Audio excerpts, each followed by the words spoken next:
लेकिन अगर पूर्ण मिलन कोई करा सकता है तो धर्म और ज्ञान की अपेक्षा भी जो सबसे महानतम मिलन होता है वो कहां होता है? चित्रकूट की प्रेम भूमि में। और इसका अर्थ है कि धर्म के मिलन में भी चाहे कुछ दूरी बनी रहे, विचार के द्वारा मिलन होने पर भी चाहे कुछ दूरी बनी रहे, पर अगर सब में प्रेम उमड़ पड़े तो समझ लेना चाहिए कि यहां मिलन की पराकाष्ठा। और आप चित्रकूट में देखेंगे ऐसा मिलन हुआ क्या जो संकेत किया गया था। इसी चित्रकूट में नया पहले तो अयोध्या और जनकपुर का ही मिलन हुआ, लेकिन वो तो नगर और नगर का मिलन था ना। पर अब क्या हो रहा है?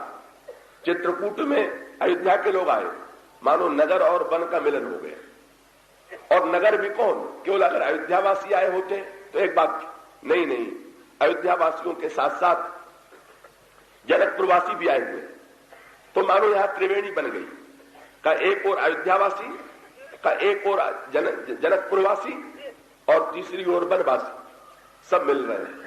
एक और राजा का राजा आए हुए हैं, जनक जैसे राजा, तो दूसरी ओर वनवासी कोल किरात। और गोस्वामी जी ने पराकाष्ठा क्या कर दिया? अब किसका मिलन हो रहा? बोले प्रेम का और कृपा का मिलन हो रहा। इसकी व्याख्या तो हम कल करेंगे आपके सामने। भगवान राम और श्री भरत का मिलन, भगवान राम और श्री भरत का मिलन क्या था? ये मिलन था प्रेम और कृपा का मिलन। और उसके पश्चात आगे चल करके आप देखें, देवियों अभी जरा आप शांति से बैठ जाइए, 1 मिनट में आप लोग लगता है कि जाने कितने दूर पहुंच जाएंगे। का प्रेम और कृपा का मिलन क्या अर्थ है? श्री भरत और भगवान राम के मिलन का क्या अर्थ है, ये विचार करके देखिए। पर नहीं, प्रेम और कृपा का नहीं मिलन हो रहा का उसके बाद फिर क्या होता है? शील सिंधु जा रहे हैं किससे मिलने के लिए? विवेक सिंधु से। पहले प्रेम समुद्र और कृपा समुद्र मिले, फिर विवेक समुद्र और शील समुद्र मिले। और इसकी पराकाष्ठा क्या है? बोले भाई ये मिलन न तो अयोध्या में हो पाया, न जनकपुर में हो पाया, चित्रकूटे में मिलन हो पाया। और ये मिलन किसका था? बोले जब गुरु वशिष्ठ और निषाद का भी मिलन हो जाए तब मिलन की पराकाष्ठा। ये मिलन जो है केवल प्रेम की भूमि में होगा, न तो धर्म की भूमि में होगा, न तो ज्ञान की भूमि में होगा। ये मिलन कैसे? कि ये विनय और विवेक का मिलन, शील और विवेक का मिलन, कि कृपा और प्रेम का मिलन, ये प्रेम की भूमि में कैसे संपन्न होता है, इसकी चर्चा मैं कल प्रारंभ करूंगा। आज इतना ही बोलिए। जही लखी लखनऊ ते अधिक मिले मुदित मुनिराव, सो सीतापति भजन को प्रगट प्रताप प्रभाव। लिए एकाग्र और शांत चित्त से चित्रकूट की रसमयी प्रेममयी भूमि में मन से प्रविष्ट होकर के वहां जो विलक्षण मिलन की लीला संपन्न हो रही है उसका रसास्वादन करें, उसका स्वरूप हृदयंगम करें। सर्वप्रथम भगवान राम और श्री भरत का दिव्य मिलन इस प्रेम भूमि में संपन्न होता है। मानो ऐसा लगा कि जैसे दो समुद्रों का मिलन हो रहा हो। भगवान श्री राम मूर्तिमान कृपा के समुद्र हैं और श्री भरत प्रेम के समुद्र हैं। प्रेम अमीर मंदर विरह भरत पयोधि गंभीर, मथि प्रगटे सुर साधु हित कृपा सिंधु रघुवीर। तो कृपा और प्रेम का मिलन जब तक नहीं होगा जीवन में, तब तक सच्चे अर्थों में कृतकृत्यता और तृप्ति का अनुभव नहीं होगा। इसे थोड़ा संक्षेप में मैं स्पष्ट कर दूं। भगवान श्री राम में अनंत कृपा भरी, ईश्वर अनंत कृपा का समुद्र ही है। जैसे समुद्र के जल की सीमा जान पाना कठिन है, और फिर चाहे भौतिक समुद्र के जल को कोई व्यक्ति नाप भी ले, पर भगवान श्री राम की जो कृपा है, ईश्वर की जो कृपा है, वो तो ऐसी अगाध और अनंत है कि उसका कोई और छोर नहीं। और प्रभु की जो यह कृपा है, अगर यह प्रश्न किया जाए कि यह प्रभु की कृपा कैसे प्राप्त होगी, तो इसका एक ही उत्तर रामचरितमानस में दिया गया कि जो किसी क्रिया के बदले में, किसी व्यवहार के बदले में प्राप्त होती है, वह तो कृपा नहीं है। इसलिए यह कहा गया, अस प्रभु दीन बंधु हरि, और उनकी दया कैसी है, कहा गया कारण रहित दयाल। तुलसीदास सठ तेहि भज, छाड़ी कपट जंजाल। गोस्वामी जी स्वयं अपने मन को श्रोता बना करके कहते हैं कि प्रभु जो है उनकी कृपा कारण रहित है। अरे मेरे दुष्ट मन, तू उन भगवान का भजन क्यों नहीं करता है? तो भगवान की कृपा अगाध अनंत असीम है, अकारण है, लेकिन यह ग्रंथों में पढ़ने को तो मिलता है, पर क्या हमारे और आपके जीवन में भगवान की कृपा का अनुभव हो रहा है? यही प्रश्न है। और तब इसका उत्तर यही मिलेगा कि ग्रंथ की बात चाहे हम पढ़ लें, चाहे सुन लें, चाहे दोहरा लें, लेकिन हम लोगों को भगवान की कृपा का अनुभव नहीं हो पा रहा। और कृपा का अनुभव न होने के कारण ही अगर कभी कृपा की अनुभूति की बात हम लोग करते हैं, तो भी उसका एक क्रम है कि जब कभी हमारे मन की कामनाएं पूर्ण होती हैं, वासनाएं पूर्ण होती हैं, तब उन क्षणों में हम कहते हैं कि भगवान तो बड़े कृपालु हैं, या भगवान ने यह कृपा की। लेकिन जिस समय हमारे अंतःकरण की आकांक्षा के प्रतिकूल कोई बात होती है, हमारे वासना के प्रतिकूल कोई घटना होती है, उस समय हम तुरंत भगवान से कहने लगते हैं, भगवान को उलाहना देने लगते हैं कि अरे आप तो बड़े निष्ठुर हैं, आप तो बड़े कठोर हैं।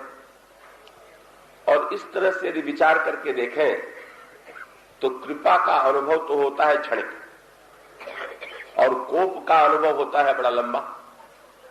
क्यों? क्योंकि हमारी आकांक्षाओं की तो कोई सीमा है नहीं। इसलिए जिस क्षण में कभी आकांक्षा पूरी होती है, केवल उतने ही क्षण हमको भगवान की कृपा की याद रहती है, और अगले ही क्षण नई इच्छाओं का जन्म होता है। इच्छाएं भी असीम हैं, तब स्वाभाविक रूप से भगवान के कृपा का जो दर्शन है, भगवान की कृपा की जो अनुभूति है, हमारे जीवन में नहीं होती। और तब कृपा का अनुभव पाने के लिए किसकी आवश्यकता है? यही इसीलिए एक नई बात हुई ना, भगवान श्री राम के निकट श्री भरत आए,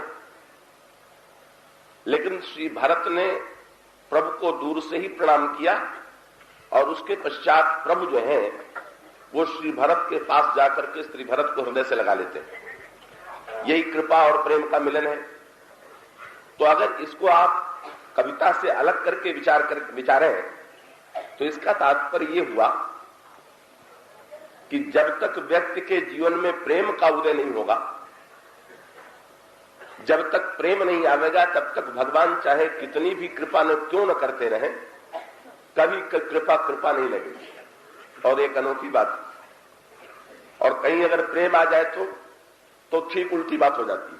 क्या? का अगर कहीं मन में भगवान के प्रति प्रेम आ जाए तो एक बार वे कोप भी करने की चेष्टा करें तो कृपा का ही अनुभव होता। ये अद्भुत बात।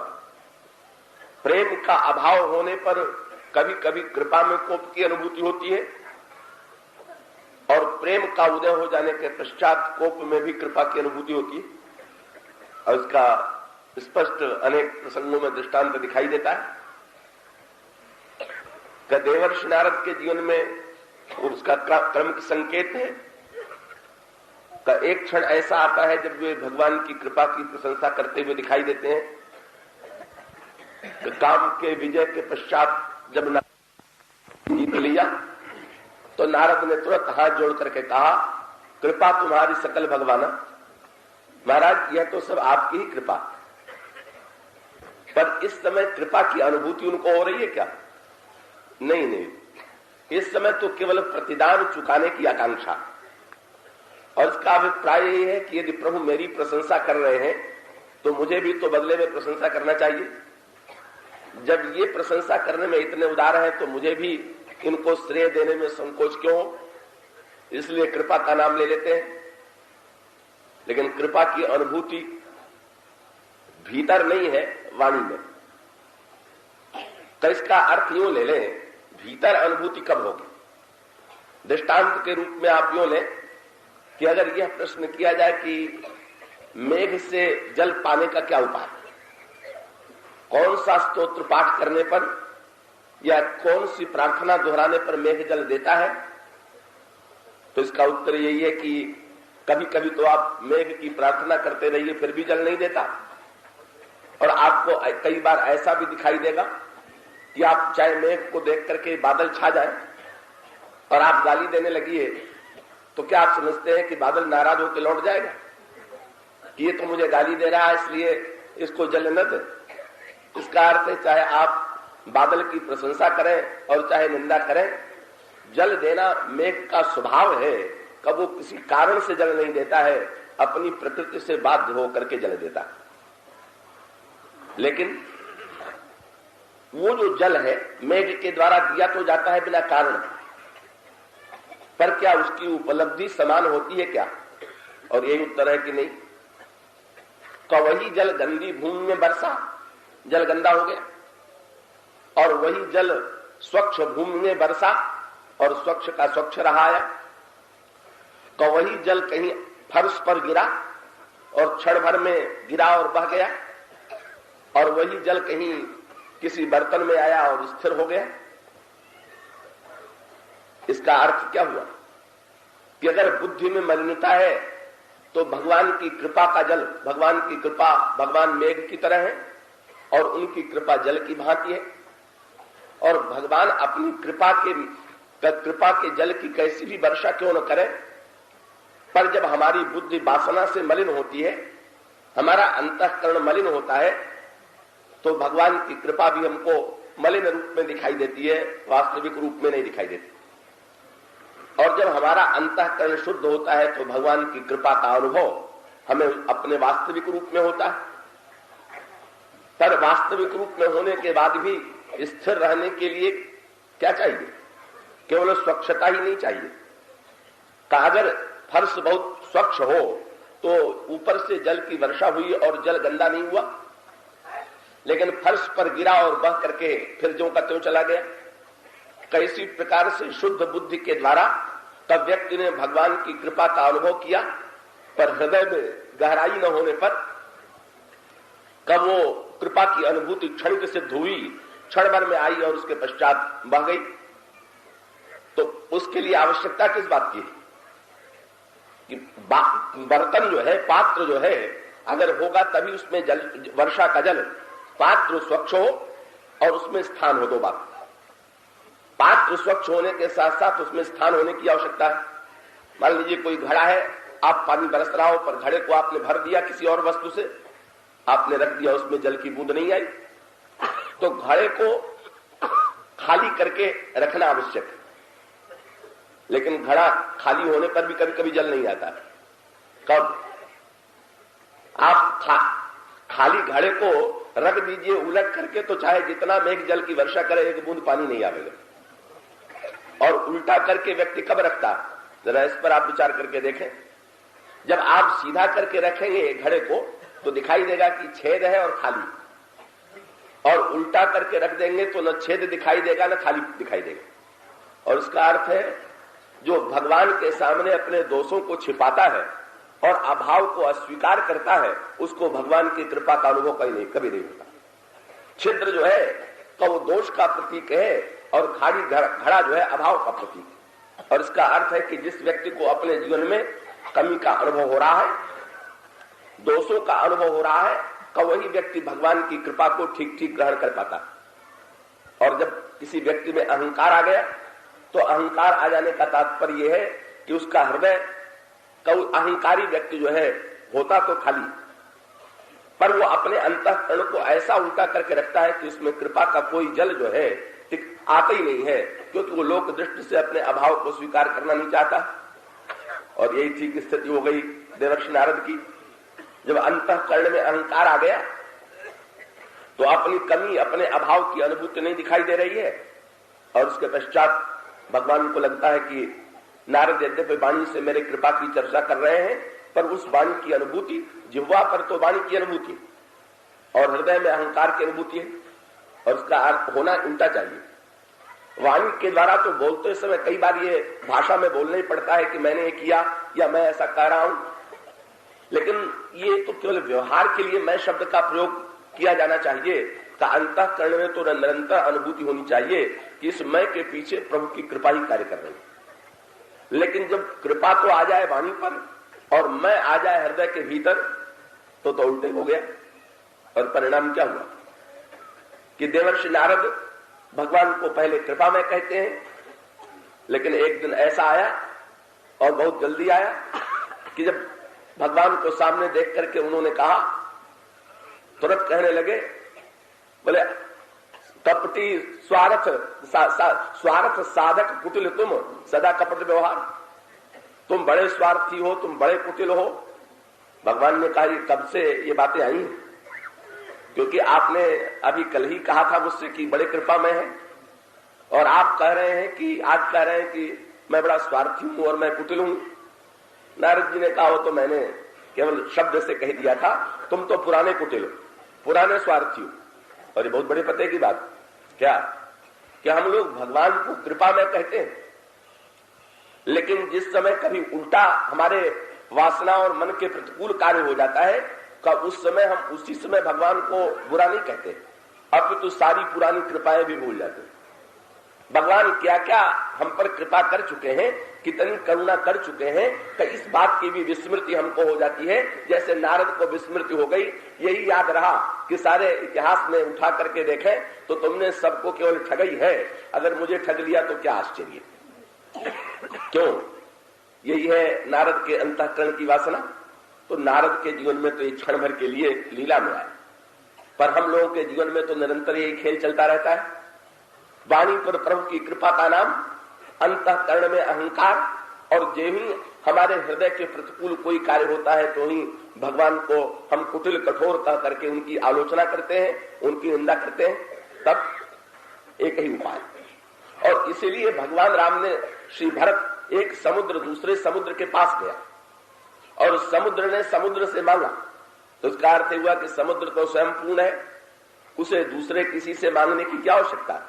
पर नहीं, भगवान ने देखा कि श्री भरत भूमि में पड़े हुए हैं, भगवान राम दौड़े और उन्होंने श्री भरत को उठाना प्रारंभ किया।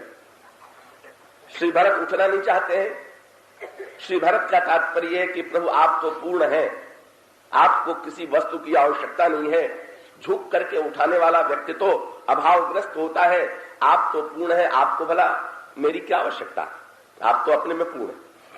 भगवान ने कहा नहीं भरत, देखो तो इतनी बड़ी कृपा की वर्षा मैंने जीवों पर किया, पर आज तक जीवों को कृपा नहीं दिखाई पड़ी, और अवतार लेकर के आ गया तो भी लोगों को कृपा का रस नहीं आ रहा है। इसलिए भरत, जब तक तुम कृपा जीव पर नहीं करोगे और जीव के अंतःकरण में प्रेम का संचार नहीं कर दोगे, तब तक मेरी कृपा का कोई लाभ नहीं है। इसलिए आज कृपा प्रेम के सामने नत है कि नहीं, बिना तुम्हारे तो हमारी पूर्णता हो ही नहीं सकती। और सचमुच जब प्रेम आ जाता है तो अंतर ये, जब कामना आती है तब अगर भगवान को कृपालु भी कहते हैं तो कामना पूर्ण करने के लिए, चाहे पहले कहे चाहे बाद में कहे। नारद जी ने बीच में भगवान को एक बार और पुकारा, और उस समय पुकारा कृपालु कहकर के, हितैषी कहकर। लेकिन जब भगवान ने पूछा कैसे याद किया, बोले महाराज आपन रूप देव प्रमोही, अपनी सुंदरता मुझे दे दीजिए, क्या मुक्ति चाहते हो क्या? भगवान की जो जीव की जो 4 प्रकार की मुक्ति मानी जाती है उस मुक्ति में से एक रूप मुक्ति मानी जाती है सारूप। जब जीव को भगवान का जैसा रूप प्राप्त हो जाता है तो सारूप में मुक्ति। जब नारद ने भगवान से कहा कि आपका रूप चाहते हैं, तो भगवान ने हंस करके सोचा, नारद तुम तो भक्त थे और भक्त तो मुक्ति चाहते नहीं, मुकुट इंद्रादर भगत लुभाने, पर लगता है तुम्हारा विचार बदल गया है, शायद मेरी सुंदरता मांगने आए हो, इसका तात्पर्य तो यही है कि तुम मुक्ति चाहने लगे। पर नारद जी ने कहा, महाराज मैं मुक्ति उक्ति के लिए रूप नहीं चाहता हूं। तब काय के लिए चाहते? नहीं बात, ये व्यंग है, विरोधाभास। क्या कब मुक्ति के लिए रूप चाहना तो ज्ञान की बात है, विवेक की बात, पर ये जो रूप मांग रहे हैं मुक्ति के लिए नहीं। तब तुरंत भगवान से कहने लगे, आपन रूप देव प्रभु मोही, क्यों आन भांत नहीं पाऊं वही, मेरा विवाह हो जाए। और विवाह माने जहां बंधना पड़े, विवाह माने जहां बंधन। भगवान की बात सुन करके, नारद की बात सुन के भगवान को हंसी आ गई। बोले, आस्तिक रूप के द्वारा मुक्ति होती है ये तो मैंने सुना था, पर मेरे रूप के द्वारा बंधन हो ये तो पहली बार सुनने को मिल रहा। पर प्रभु जो है मन ही मन हंसे। और तब का जब सुंदरता नहीं दी गई, रूप नहीं दिया गया, और भगवान ने नारद पर कृपा ही करके दिया। मुनिहित कारण कृपा निधाना, दीन कुरूप न जाए बखाना। भगवान से उन्होंने कहा, महाराज सुंदर बना दीजिए, और भगवान ने बना दिया बंदर। तो ये कृपा थी कि कोप था? बड़ी कृपा थी, क्योंकि भगवान को लगा कि नारद को बंदर तो बनना पड़ेगा। अगर अभी सुंदर बना देंगे तो जीवन भर विवाह के बाद बंदर ही रहेगा, और अगर अभी बंदर बना देंगे तो विवाह नहीं होगा तो जीवन भर सुंदर रहेगा। इसलिए घंटे भर के लिए सुंदर बना के जीवन भर के लिए बंदर बना दे, कि अभी बंदर बना के जीवन भर के लिए सुंदर रहने दे। और तब भगवान ने कहा, नहीं भाई, तो घंटे भर की वह सुंदरता किस काम की जो बाद में बंधन का हेतु बन करके बंदर की तरह नचावे।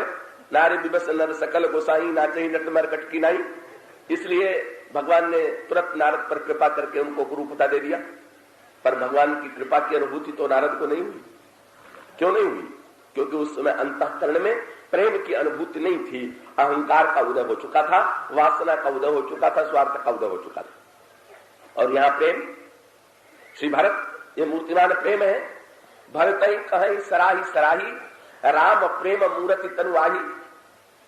बोले बस प्रेम में इसलिए कभी कोप का अनुभव नहीं होता है कि जहां पर वासना है वहां मांगना ही मांगना है, और जहां प्रेम है वहां देना ही देना। तो रोष तो तब आता है कि जब हम किसी से आशा रखें और हमें न मिले, और जहां केवल देने की आकांक्षा है। त्रिवेणी के तट पर सब लोग आश्चर्य से कहने लगे श्री भरत से कि भरत तो कुछ नहीं चाहते हैं, कुछ मांगे तो भरत। और अगर प्रेमी मांगता भी है तो क्या मांगता है ये देख लीजिए। अगर वासना आती है तब मांगा जाता है, तो अर्थ मांगा जाए, काम मांगा जाए, अथवा अधिक का उससे भिन्न मांगा जाए तो धर्म मांगा जाए, और उससे भी आगे बढ़ करके अगर कहीं और विवेक का उदय हो जाए तो मोक्ष मांगा जाए। पर श्री भरत के जीवन में अर्थ नहीं चाहिए। अर्थ की आकांक्षा लेकर के आने वाले भी भगवान को मिले, सुग्रीव और भीषण जैसे। का धर्म की आकांक्षा लेकर के भी भगवान के पास आने वाले मिले, विभीषण जैसे। का मोक्ष की आकांक्षा लेकर के अनेक मुनिजन भगवान के सामने आते हैं। काम की आकांक्षा लेकर के नारद भगवान के सामने आ गए। पर श्री भरत को क्या चाहिए? का उन्होंने मांगा भी तो अनोखा ही मांगा। मांगते क्या है कि अगर दो बात, एक तो व्यक्ति चाहता है कि जो व्यक्ति दिखावा करना चाहता है, वो चाहे हृदय में प्रेम हो चाहे न हो, वो दूसरों के सामने ये दिखाने की चेष्टा करता है कि मेरे हृदय में बड़ा प्रेम। पर यहां ठीक उल्टी बात का एक व्यक्ति हुआ है जो चाहता है कि संसार वाले हमारे प्रेम को न जाने, हमारा जो प्रियतम ईश्वर है वो हमारे प्रेम को जाने। लेकिन श्री भरत क्या वरदान मांग रहे हैं? भरत वरदान मांगते हैं, हे त्रिवेणी, हे तीर्थराज प्रयाग, अगर आप मेरे ऊपर कृपालु हैं तो वरदान दीजिए। क्या वरदान दीजिए? जानऊ राम कुटिल करी मोहि, भगवान राम मुझको कुटिल समझे। ये नहीं मांगो, ये प्रेमी ही कर सकता है, संसार में कोई नहीं कर सकता। हम लोग बहुत मांगेंगे तो यही मांगेंगे, प्रभु जानत सब विनहि जनाए, कि संसार को रिझाने से क्या लाभ होगा प्रभु तो जानते हैं। पर नहीं, यहां तो श्री भरत कहते हैं हमारे प्रभु भी हमको भक्त के रूप में न जाने, प्रेमी के रूप में न जाने, कुटिल के रूप में जाने। कितनी ऊंची भावना। श्री भरत कुटिल के रूप में क्यों जानना चाहते, अपने को जनाना चाहते। श्री भरत प्रभु के स्वभाव से परिचित। वो स्वामी जी ने विनय पत्रिका में कहा, प्रभु स्वभाव से ही इतने कृतज्ञ हैं, इतने शीलवान हैं कि जब कोई जाकर के प्रणाम कर देता है तो प्रणाम देख करके अति कृपालु सुकृतज्ञ दयानिधि सकुचत सकृत प्रणाम किए थे। जब कोई प्रणाम करता है तो भगवान संकोच में गड़ जाते हैं कि इस व्यक्ति ने प्रणाम करके मुझे बड़प्पन दिया, अब इसको बदले में मैं क्या दूं। इसलिए चाहते क्या, इसने प्रणाम दिया है तो आप इसके बदले में कुछ मांग ले तो ही हम ऋण से मुक्त हो चुके हो सके, नहीं तो इसका प्रणाम तो मेरे लिए का ऐसी वस्तु बन गया कि लेकर के मैं बड़ा बन गया और उसको बदले में कुछ नहीं दिया। तो लघु गाथा संभवतः आपने सुनी हो कि कोई भक्त था, वो नित्य भगवान के मंदिर में जब दर्शन करने जाता था तो उसे आश्चर्य होता था कि भगवान के मंदिर में जो मूर्ति का मुख था उसे दिखाई देता था कि जैसे भगवान ने मुझे देख करके अपना मुख घुमा लिया। और तब उस दर्शन करने वाले भक्त के हृदय में बड़ी ग्लानि का उदय होता था कि मैं तो इतना बड़ा अभागा हूं, मेरा अंतःकरण तो इतना मलिन है कि भगवान मुझे देख करके अपना मुख घुमा लेते हैं, इससे बढ़ करके मेरा दुर्भाग्य और मेरा पाप क्या होगा। लेकिन एक दिन उस भक्त को बड़ा आश्चर्य हुआ, क्या उसी नगर में एक कोढ़ी रहता था, तो उसके अंतःकरण में भी प्रारब्ध कर्म से कोढ़ होते हुए भी का भगवान के प्रति स्नेह का उदय हुआ। और तब भगवान ने करुण होकर के उस कुष्ठी को, उस कोढ़ी को एक स्वप्न दिया। और स्वप्न यह था कि अगर तुम कोढ़ से मुक्त होना चाहते हो तो इस नगर में हमारा एक भक्त रहता है, उससे जाकर के अनुरोध करो, अगर वो मुझसे कहेगा तो मैं तुम्हें कोढ़ से मुक्त कर दूंगा। उसने कोढ़ी ने जाकर के भक्त से अनुरोध किया कि भगवान ने ऐसा स्वप्न में आदेश दिया है तो आप कम से कम मेरी ओर से प्रभु से मेरी इस रोग के विनाश के लिए प्रभु से प्रार्थना कर दीजिए। भक्त ने कहा कि मैं तो इतना भागा हूं कि भगवान तो मुझे कभी दर्शन ही नहीं देते हैं, इसलिए मेरी प्रार्थना कैसे सुनेंगे। पर आप कह रहे हैं तो आपकी बात मान करके मैं प्रभु से प्रार्थना करता हूं कि आपका कोढ़ दूर हो जाए। और सचमुच उसका कुष्ठ दूर हो गया। पर एक अनोखी बात हुई, जब उस दिन वो भक्त दर्शन करने के लिए पहुंचा तो देखा कि भगवान का के मूर्ति का जो मुख था वो सामने ही रहा, कहीं इधर उधर नहीं हुआ। और तब उस भक्त ने भगवान से प्रश्न किया, बोले महाराज इतने दिनों तक दर्शन करने पर भी कभी आपने मुझे दर्शन नहीं दिया, आज आपकी इतनी बड़ी कृपा कैसे हुई। तो भगवान ने उत्तर दिया कि ये बात नहीं, तुम दर्शन करने आते थे और आज तक तुमने कुछ मांगा ही नहीं, इसी संकोच के मारे मैं तुम्हारे सामने मुंह नहीं कर पाता। आज पहली बार तुमने कुछ मांगा तो मेरा ये साहस हुआ कि तुम्हारे सामने मुंह कर पाऊं। ये बात नहीं है कि मैं संकोच के कारण, लज्जा के कारण तुम्हारे समक्ष मुख नहीं कर पाता था।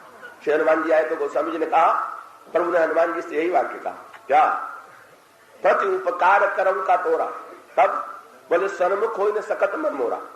भगवान ने कहा मुख की तो बात क्या है हनुमान, हम तो मन से भी तुम्हारे सामने नहीं हो सकते। श्री भरत को प्रभु के स्वभाव का ज्ञान है। तो श्री भरत सोचते हैं कि अगर प्रभु को मेरे प्रेम का ज्ञान होगा तो उसका परिणाम होगा कि उनके मन में संकोच का उदय होगा, और कुटिल समझ लेंगे तो उनके मन में संकोच नहीं होगा। हमें कुछ समझ करके प्रभु के मन में संकोच हो तो ये श्री भरत को स्वीकार नहीं है। श्री भरत तो यही चाहते हैं कि प्रभु जो है अगर मुझे कुटिल समझेंगे तो कम से कम उनके मन में संकोच तो नहीं होगा। ये आचरण। और लोग बोले, लोग कहो गुरु साहिब द्रोही, संसार के लोग ये कहें कि ये गुरु और साहिब के द्रोही हैं, गुरु और साहिब के द्रोही हैं, और भगवान राम और श्री सीता मुझे कुटिल समझे, तो भगवान राम और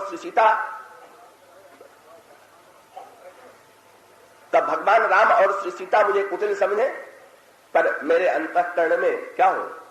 गोस्वामी जी कहते हैं श्री भरत अनुरोध कर रहे हैं कि जानो राम कुटिल करि मोहि, लोग कहो गुरु साहिब द्रोही, पर सीता राम चरण रति मोरे आ जाए तो आप देखेंगे कि प्रेम और कृपा का मिलन होते ही चरम कृतकृत्यता की अनुभूति हो जाती है।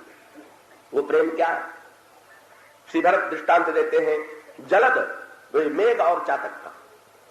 संसार में मेघ से सभी प्रेम करते हैं, जल की आवश्यकता सबको है, पर अगर मेघ के प्रति किसी का अनन्यानुराग है तो एकमात्र चातक का है और किसी का नहीं। लेकिन बात उल्टी दिखाई देती, मेघ सबको जल दे रहा और चातक को जल देने में कृपणता कर रहा, चातक को जल देने में कंजूसी कर रहा। और कभी कभी तो ऐसा भी दिखाई देता है कि संसार को मेघ ने जल दिया और चातक जल मांग रहा था और उसके ऊपर ओले की वर्षा होने लगी। लेकिन चातक की कैसी दशा है? श्री भरत की वाणी में ये सच्चे प्रेम की व्याख्या आती है। श्री भरत कहते हैं जलद जन्म भरी सुरत विसारो। एक दिन नहीं, पूरे जीवन तक मेघ जो है वो चातक को भुला दे। और जाचत जल पविपाहन दारण, और जल की याचना करने पर जल के स्थान पर ओले की वर्षा करके चोट पहुंचावे। लेकिन इतना होते हुए भी चातक का रटन, अगर कहीं इस व्यवहार को देख करके, इस कठोरता को देख करके चातक के अंतःकरण में कोई कमी आ गई, चातक के प्रेम में कोई कमी आ गई, तो चातक प्रेमी कहलाने का अधिकारी नहीं। अब तो चातक का सच्चा प्रेम क्या है?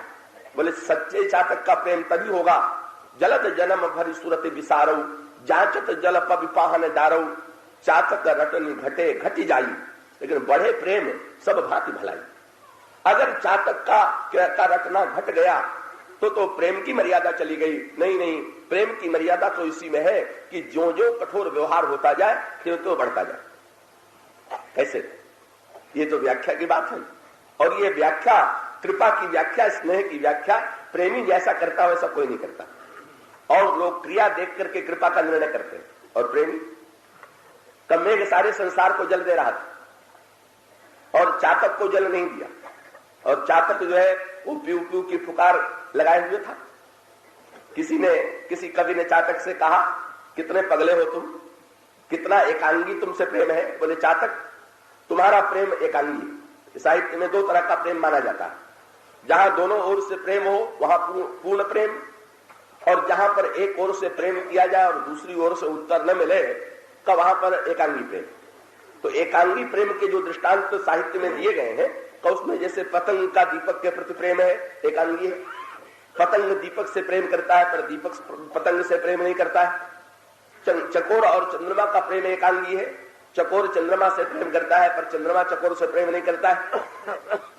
और इसी प्रकार से मछली का प्रेम एकांगी है, मछली जल से प्रेम करती है पर जल का मत्स्य के प्रति अनुराग नहीं।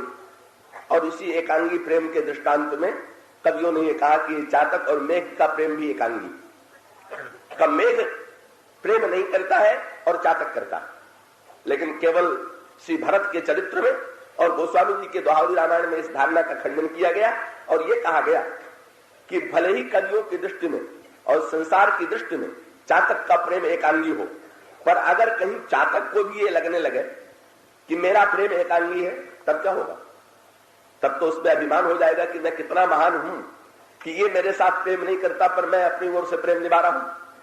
और इसका अर्थ क्या हुआ कि इस प्रेम का परिणाम अभिमान अगर हो गया तो प्रेम, अभिमान आते ही प्रेम चला जाएगा। इसलिए संसार के जो कवि हैं जब देखते हैं तो उनको चातक का प्रेम एकांगी लगता है, पर जब किसी ने चातक से प्रश्न किया कि तुम्हारा प्रेम जितना मेघ के प्रति है, क्या मेघ का भी तुम्हारे प्रति उतना प्रेम है? तो चातक ने यही कहा कि मेरे प्रेम की तुलना में मेघ का प्रेम अधिक है। लेकिन दिखता तो नहीं।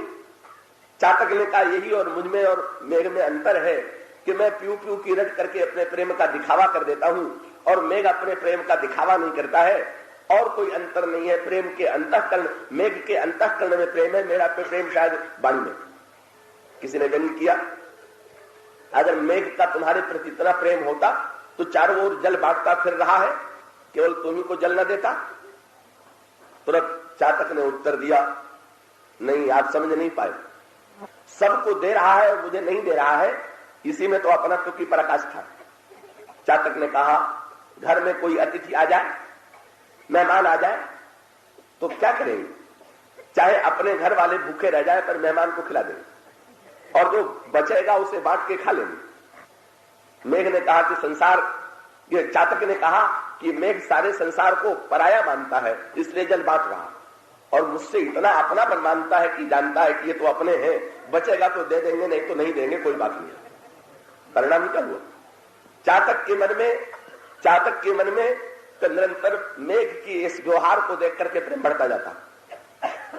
तब मेघ ने प्रहार करना शुरू कर दिया, और तब चातक ने यही कहा कि व्यक्ति प्रहार भी तो अपने पर ही करता है, पराये का तो सम्मान ही किया जाता है। दूसरे के बेटे को देखे तो कौन हाथ चलावेगा, पर अपने बालक के प्रति अगर कुछ दिखाई दे तो उस त्रुटि का परिमार्जन करने के लिए अपनों पर प्रहार भी किया जा सकता है। इसलिए चातक को मेघ की प्रत्येक क्रिया में प्रेम ही प्रेम दिखाई, कृपा ही कृपा दिखाई देती है, स्नेह ही स्नेह दिखाई देता है।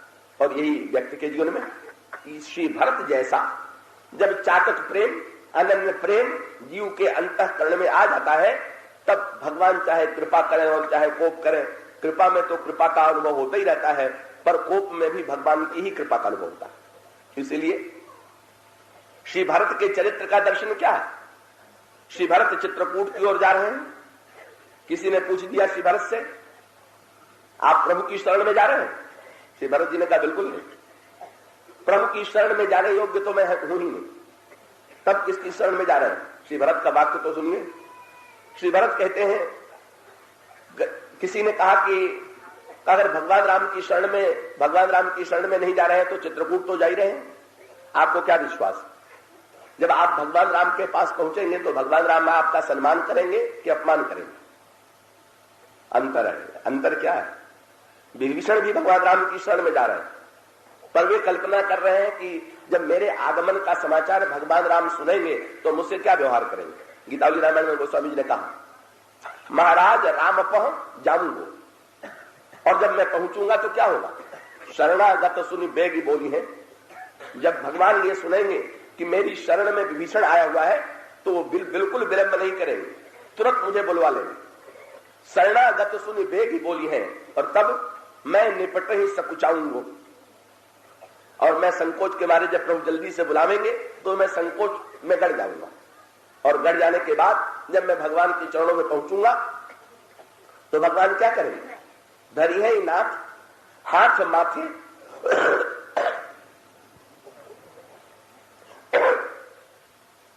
भगवान राम अपना हाथ जो है वो मेरे मस्तक पर रख देंगे, और तब क्या होगा?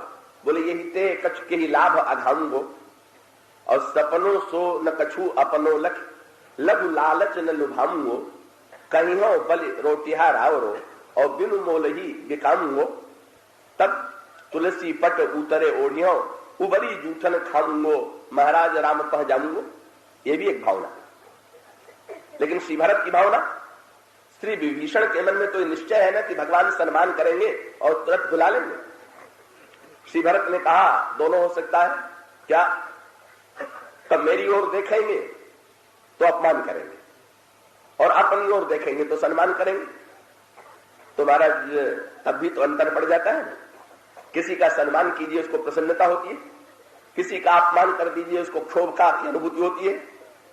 का श्री भरत से पूछा गया, अगर आप भगवान राम की शरण में जाएंगे, सम्मान करेंगे तो आपको कैसा लगेगा, और अपमान करेंगे तो कैसा लगेगा? श्री भरत जी ने तुरंत कहा कि मैं भगवान राम की शरण में जा ही नहीं रहा। तब किसकी शरण में जा रहे हैं? वाक्य है, जौ परिहरहि मलिन मन जानी, जौ सनमान ही सेवक मानी, चाहे जो करे, लेकिन मेरी शरणागति, मेरा आश्रय कौन है? मोरे शरण राम ही की पनही, राम सुस्वामी दोष सब जने। मैं भगवान राम के जूतों की शरण में, ये जूतों की शरण में हूं, इसका क्या तात्पर्य? भगवान राम के पादत्राण की मैं शरण लेता हूं, जूते की शरण में लेता हूं, इसका अभिप्राय क्या? श्री भरत का तात्पर्य यह है कि कोई जूते से सीखे कि शरणागति क्या होती है। कोई सीखना चाहे तो पादत्राण से सीखे कि सच्ची शरणागति क्या है। क्या दिन भर में कितनी बार हम लोग जूते का सम्मान करते हैं और कितनी बार निरादर करते हैं। घर से चलने लगे तो पैर में डाल लिया, पता चला कि बड़ा प्रेम है जूते से, और जहां आप कथा में पहुंचे अथवा मंदिर के पास पहुंचे, आपने तुरंत पैर से निकाल दिया। लेकिन चाहे आप अपने पैर में धारण कर लें और चाहे जूते को पैर से निकाल दें, कि आप मंदिर में दर्शन करने जाते हैं, का जूता ये उलाहना नहीं दे सकता है कि आपने मुझे यहां तक तो धारण किया, आप अकेले दर्शन करने चले जा रहे हैं, अकेले कथा में चले जा रहे हैं। नहीं, का उसको प्रसन्नता की अनुभूति होती है जूते को, क्या कि चाहे ये चरण में धारण करें चाहे निकालें, हमारे लिए इतने बहुत है कि अपने चरणों में स्थान देकर के अवसर तो प्रदान करते हैं, जब इनको मेरी आवश्यकता हो तो स्वीकार करें और जब आवश्यकता हो तो मुझे छोड़ दें, लेकिन हम इनके हैं। और इसका अर्थ क्या हुआ? जूता कहता है, ये इसके उदात्त भावना, जूता ये कहता है कि भाई इनके पैर के लिए तो अनेकों जूते मिल सकते हैं, पर मेरे लिए तो इनका पैर छोड़ के किसी का पैर ठीक हो ही नहीं सकता। और इसका अभिप्राय क्या हुआ? पादत्राण से तो पैर का इतना अभ्यस्त हो जाता है कि भूल से भी अगर दूसरे के जूते में पैर पड़ जाए तो जूता तुरंत बोल देता है बिना बोले कि हम आपके नहीं है, पैर निकाल लीजिए, हम तो एक विशेष पैर के लिए बने हुए। तो पादत्राण के मन में न ये आकांक्षा है कि निरंतर हम चरणों में बने रहें, तो ये नहीं आकांक्षा है कि ये पलंग पर सोए तो मुझे धारण करें। नहीं, आप बाहर निकाल दें, आप भीतर ले जाएं, आप चलते समय धारण करें, आप फर्श पर धारण करें चाहे कांटे में धारण करें। कि ये जो समर्पण की पराकाष्ठा पादत्राण में है, अपमान और सम्मान की भावना का जो अभाव है पादत्राण में, निरंतर अपने आप को पूरी तरह से अर्पित कर दिया है पादत्राण में चरणों के लिए। श्री भरत ने कहा मैं तो प्रभु के चरणों का जो पादत्राण है उसी की शरण में जाकर के यही चाहूंगा कि प्रभु के पादत्राणों की कृपा से मेरे अंतःकरण में भी वैसी भावना आ जाए कि जिसमें अपमान और सम्मान, त्याग और संग्रह। संकेत श्री भरत का क्या था? वही प्रश्न था, आप जा तो रहे हैं चित्रकूट, पर क्या भगवान राम आपको साथ रखेंगे? श्री भरत ने कहा कि साथ रखें चाहे न रखें, वही पादत्राण पादत्राण के प्रति जो एक समर्पण की वृत्ति है, बोले जैसे पादत्राण के लिए कोई अन्य गति नहीं है। ये बात देने पत्रिका में गोस्वामी जी कहते हैं, नाहिने नाथ अवलंब मुहि आन की। तब एक वही बात श्री भरत का गोस्वामी जी ने भी पकड़ लिया, क्या बोले? एक अवलंब, नाहिने नाथ अवलंब मुहि आन की, किसका अवलंब है? बोले एक गति मोहि भवदीय पदत्राण, एकमात्र हमारी अगर कोई गति है तो एकमात्र आपके पादत्राण है और कोई नहीं। इस प्रकार से सम्मान और निरादर, पास और दूरी, चाहे वे स्वीकार करें चाहे अस्वीकार करें, हमें तो प्रभु के निरंतर साहचर्य की हम तो ये अनुभव करेंगे कि नहीं ये प्रभु की परम कृपा, चाहे मुझे साथ में ले जाए और चाहे न ले जाए, लेकिन मैं तो प्रभु के पादत्राण की शरण ग्रहण करता हूं। ये श्री भरत की दिव्य भावना, ये श्री भरत की विनम्रता और निरहंकारिता की पराकाष्ठा। और ये जब वृत्ति आ जाती है तब हर भगवान के व्यवहार में कृपा का अनुभव होता है। पास रखते हैं तो कृपा का अनुभव होता है, दूर रखते हैं तो कृपा का अनुभव होता है, देते हैं तब कृपा का अनुभव होता है और छीनते हैं तब कृपा का अनुभव होता है। यही अंतर तो है। बलि और इंद्र में अंतर क्या है? दोनों के मनोभाव के अंतर पर आप विचार करके देखिए। बलि दैत्य जाति में जन्म लेता है और इंद्र जो है वो देवताओं के स्वामी। इंद्र ने प्रार्थना किया तो भगवान ने अवतार लेकर के निर्णय किया। इंद्र से भगवान ने पूछा क्या चाहते हो? इंद्र ने कहा महाराज मेरे स्वर्ग का राज्य जो है बलि ने छीन लिया है, आप कृपा करके लौटा दीजिए। और इंद्र की प्रार्थना सुन करके भगवान वामन का रूप, ये वामन अवतार जो होता है वो देवता और इंद्र की प्रार्थना पर होता है। और अवतार देने के बाद भगवान गए और सारी कथा प्रसिद्ध है, आप जानते हैं। उन्होंने बलि की यज्ञशाला में बलि यज्ञ कर रहा था, भिक्षुक बन करके गए और जो बलि का सारा वैभव था वो छीन करके इंद्र को दे दिया। लेकिन प्रश्न ये है कि धन्य कौन है? बलि धन्य है कि इंद्र धन्य? इसका उत्तर क्या मिला? ये बलि कौन है? का बलि का वर्णन आता है, ये परम भक्त प्रहलाद के पौत्र, प्रहलाद के पुत्र विरोचन और विरोचन के पुत्र बलि। और एक अनोखा प्रसंग आता है कि जब भगवान का बलि से उन्होंने मांगा और बलि ने 3 पग भूमि देने के लिए कहा, तो 3 पग नापते समय 2 पग में भगवान ने सारे ब्रह्मांड को नाप लिया। और फिर बलि से ये कहा कि जो तुमने 3 पग देने के लिए कहा था दो। यद्यपि जब मांगने आए थे तो छोटा रूप बना के आए थे और जब लेने लगे तो बड़े बन गए। अगर बलि चाहता तो कह देता कि महाराज इससे बड़ा छल क्या होगा कि जब आप आए थे तो मैंने 3 पग आपको आपके बामन रूप के लिए कहा था कि इस लंबे चौड़े रूप के लिए कहा। लेकिन बलि ने ये तो नहीं कहा। बलि ने जब कहा कि महाराज जो कुछ था वो तो दे दिया गया, तो भगवान ने तुरंत कहा कि जब तक तुम तीसरा पग नहीं दे दोगे तब तक मैं तुम्हें छोड़ूंगा नहीं। और तुरंत भगवान ने बलि को रस्सी से बांध करके नीचे गिरा दिया। इंद्र बड़ा प्रसन्न हुआ, मेरे शत्रु की अच्छी दुर्दशा हो रही है, राज्य स्वर्ग तो छिन ही गया, हमारा स्वर्ग तो वापस मिल ही गया, लेकिन साथ साथ अभी तक भगवान अंत में बांध करके हमें बहुत सताया बलि ने, पर आज भगवान पूरा बदला भी ले रहे हैं। इंद्र ने आंख उठा के देखा तो क्या दिखाई पड़ा, जिस समय बलि बंधा हुआ भूमि पर पड़ा था उसी समय प्रहलाद आकर के खड़े हो गए। और जब प्रहलाद आकर के खड़े हुए तो इंद्र ने सोचा कि ये क्यों आए हुए हैं, जैसे अपना कोई प्रिय व्यक्ति हो का उसको दुर्दशाग्रस्त